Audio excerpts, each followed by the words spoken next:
Hello. So for the first video, it was one by Carolyn Howard, which was a second and third grade classroom. So in terms of the classroom environment, it seemed well organized in terms of the layout. The instructor's energy seemed to encourage the students to participate, which was also successful in terms of instruction. There was also a lot of color, which I thought was nice with the layout. Her demeanor was confident and inviting. She was standing up, and then at some point she sits down with the children as they sat in a circle. She sung along with the students so they could follow along with her. She also gave students choices to pick which part they wanted to sing, which I really enjoyed.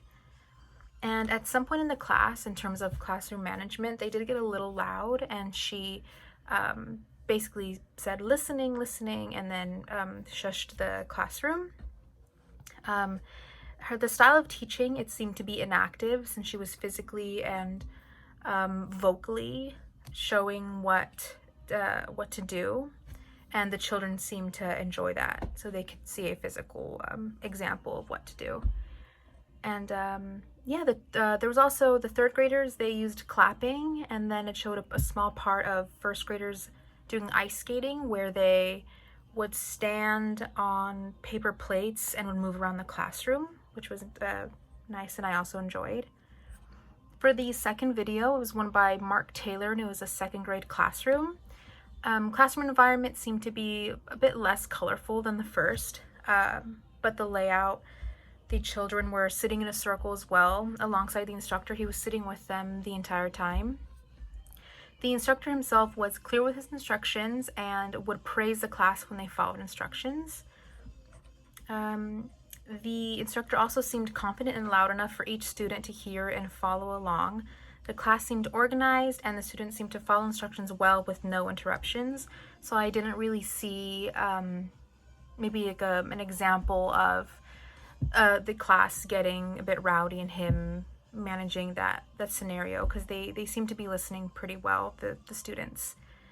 And the lesson also seemed to be inactive, with the instructor clapping on his knees and the students would follow along.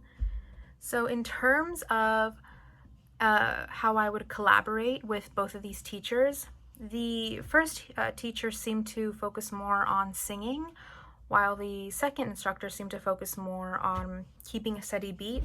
So I would combine those by maybe creating a lesson with singing and clapping, which would involve having students keep a steady beat while we sang a song.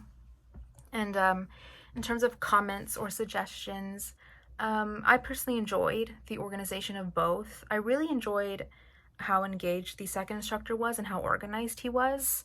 For the first teacher, I think there may have been a better way to control the rowdiness of the students instead of just shushing them. But yeah, that's my only suggestion. All right, thank you.